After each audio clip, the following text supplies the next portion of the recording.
नमस्कार, माझे पूर्ण नाव अवनी रुपेश कुटे.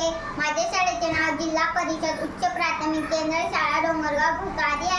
महावाचन उपक्रमाअंतर्गत मी शोध घराचा हे पुस्तक वाचलेले आहे.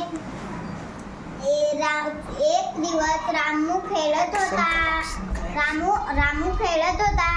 एक ससा, तो सुंदर ससा होता. रामू त्याच्या मागे धावला आणि ससा पण धावला आणि ससा खूप त्याला लांब घेऊन गेला.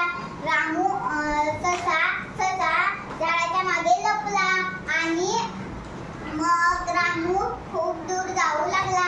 मग त्याला एक खारुताई दिसली. त्या खारुताईने म्हणाले, सांग तरी मला, काय झालंय तुला?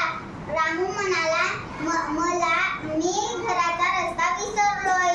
रामू म्हणाला मी घराचा रस्ता विसरलोय. खारुताई म्हणाली, ये माझ्या झाडावर.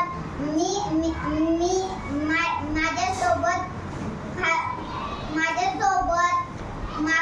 माकड भाऊ आणि चिवताई पण राहिले. चिव.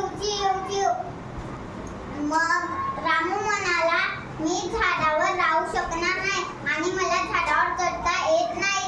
मग तो आणखी दूर चालू लागला. मग त्याला एक छोटंसं तळ दिसलं.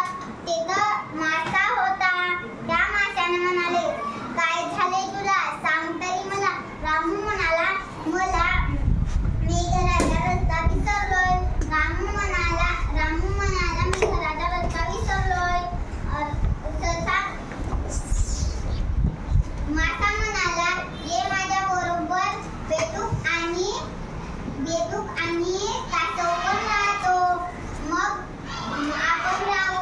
रामू म्हणाला, मला पोहता येत नाही. मग आणखी तो अजून दूर चालू लागला. मग त्याला एका बिळाकाठी एक उंदीर दिसला. त्या उंदराने म्हणाले, काय झाले तुला? सांग तरी मला. रामू म्हणाला, मी घराचा रस्ता विसरलोय. उंदीर म्हणाले, ये माझ्या बिळात, मी तुला राहू देणार. रामू म्हणाला, मला तेवढ्याशा बिळात नाही राहता येणार. मग आणखी रामू अजून दूर जाऊ लागला. तेवढ्यात त्याला एक मधमाशी दिसली. त्या मधमाशीने म्हणाले, काय झालंय तुला? सांग तरी मला. रामू म्हणाला, मी घराचा रस्ता विसरलोय. मग ये माझ्या पोळ्यात, मी तुला मध देते. मग आम्ही तुला आमच्या पोळ्यात राहू देणार. मग रामू म्हणाला, मी एवढ्याशा पोळ्यात नाही राहणार. रामू आणखी दूर चालू लागला. तेवढ्यात त्याला एक बैलगाडी दिसली. करीम चाचा येत होते. शहरातून गावात येत होते. रामू करीम चाचा म्हणून ओरडू लागले.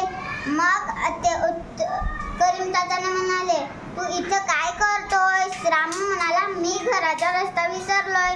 मग करीम चाचा म्हणाले, ये माझ्या बैलगाडीवर, मी तुला नेते गावी.